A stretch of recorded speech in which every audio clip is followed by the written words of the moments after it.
மனிதருள் புனிதர் புனித சைமன் ஸ்டைலைட் தன்னொடுக்க பயிற்சியின் வழியாக இறைவனோடு ஐக்கியமாகும் ஆன்மீகம் வலுவாக வளர்ந்திருந்த காலத்தில் 388 பிறந்தவர் சைமன் ஸ்டைலைட். சிரியாவின் வடக்கு எல்லைப்புறத்தில் உள்ள சிசன் என்பது இவரின் பிறப்பிடம். ஆடு மேய்ப்பவரான சைமன் ஆடுகளின் குரலில் ஆனந்த கூத்தாடிய வேளையில் ஒரு நாள் யாரோ ஒருவர் விவிலியம் வாசித்துக் கொண்டிருப்பதை கேட்டு அருகில் சென்றார். அந்நபர் இயேசுவின் மலைப்பொழிவை வாசித்துக் கொண்டிருந்தார். இயேசுவின் அற்புத சொல்லாடலில் மனம் லயித்து போன சைமன் துறவு வாழ்வு வாழ முடிவெடுத்தார். அனைத்தையும் துறந்துவிட்டு துறவு மடத்தில் இணைந்தார். தன்னொடுக்க முயற்சியில் தீவிரமானார். தன்னையே வரித்து கொண்டு இறைவனின் திருமுகம் தரிசனம் தினமும் காண உள்ள நெருக்குருகி சென்றார். இவருடன் இருந்தவர்கள் துறவு மட வாழ்க்கைக்கு தகுதியானவர் அல்ல என்று சொல்லி இவர் மீது பழி சுமத்தியதால் அங்கிருந்து அவராகவே வெளியேறினார். தனியாக ஒரு குடில் ஒன்றை அமைத்து அதில் தங்கிக் கொண்டார்.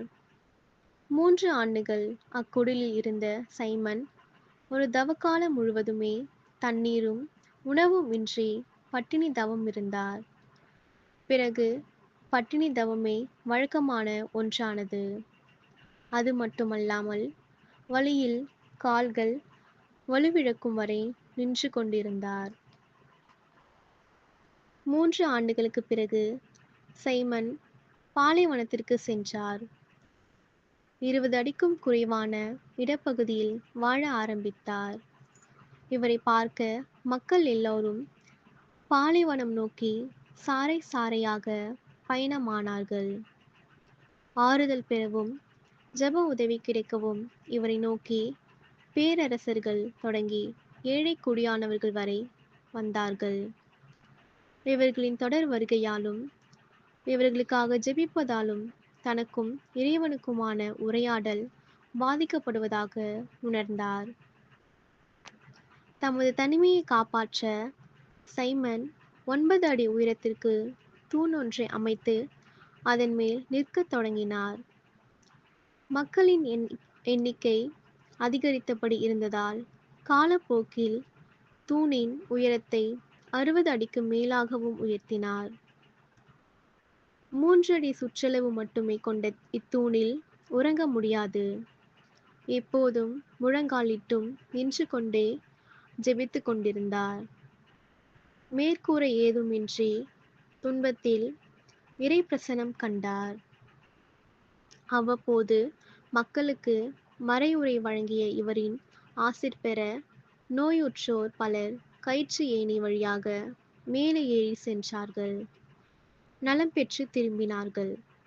இவரின் போதனையால் வேற்றினத்தவர்கள் பலர் மனமாற்றம் அடைந்தார்கள்.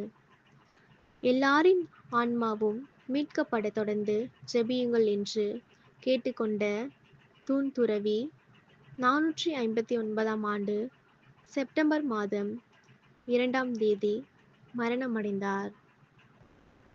புனித சைமன் ஸ்டைலைட் எங்களுக்காக மன்றாடும்.